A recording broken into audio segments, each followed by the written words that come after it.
سجل النجم المصري محمد صلاح حضورا لافتا في فوز ليفربول المثير على مضيفه نيوكاسل بنتيجة 3-2 في المباراة التي جمعتهما مساء أمس على ملعب سانت جيمس بارك ضمن منافسات الجولة الثانية من الدوري الإنجليزي الممتاز لموسم 2025-2026.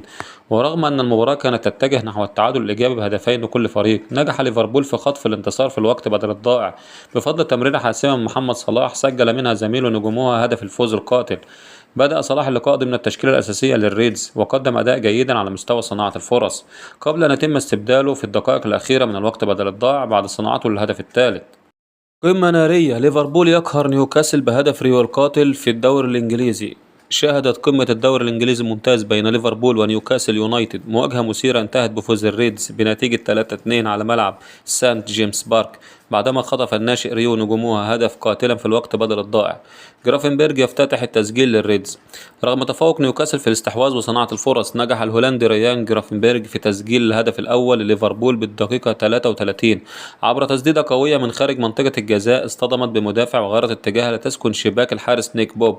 مع انطلاقة الشوط الثاني أضاف الفرنسي هوجو إيكيتيكي الهدف الثاني للريدز بعد 23 ثانية فقط من صافرة البداية، وفي الدقيقة 56 قلص البرازيلي برونو جيماريش الفارق لصالح نيوكاسل برأسية رائعة بعد استغلاله ثغرة في دفاع ليفربول ليعيد الأمل لفريقه رغم النقص العددي منذ الشوط الأول.